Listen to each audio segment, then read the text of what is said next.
যদি f(x) = x² - 4x + 3 হলে f - 1 নির্ণয় করে। এখানে আমাকে বলছে f - 1 নির্ণয় করার জন্য। তাই যেহেতু f এর সাথে, যেহেতু f একটা ফাংশন, যেহেতু f এর সাথে -1 আছে, তাহলে এখানে চলকের মান হবে -1। তাহলে এখানে x এর মানটা হবে -1। এখানে x এর মানটা বসিয়ে -1 বসিয়ে আমরা আনসারটা বের করতে পারবো। তাহলে আমরা প্রথমত লিখব, এখানে যেহেতু দেওয়া আছে আমরা fx লিখব, f(x) = x² - 4x + 3। এখন বা f এর আমরা f লিখব আর x এর মানটা এখানে -1 বসাবো। x এর পরিবর্তে আমরা -1 বসাবো।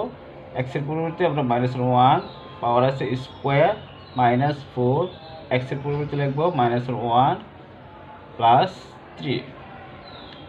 এখন -1 স্কয়ার গুণ করলে হবে 1, আর এখানে -1 আছে কি হয় প্লাস, 4 এর সাথে 1 গুণ করলে হবে 4, আর এখানে হবে +3।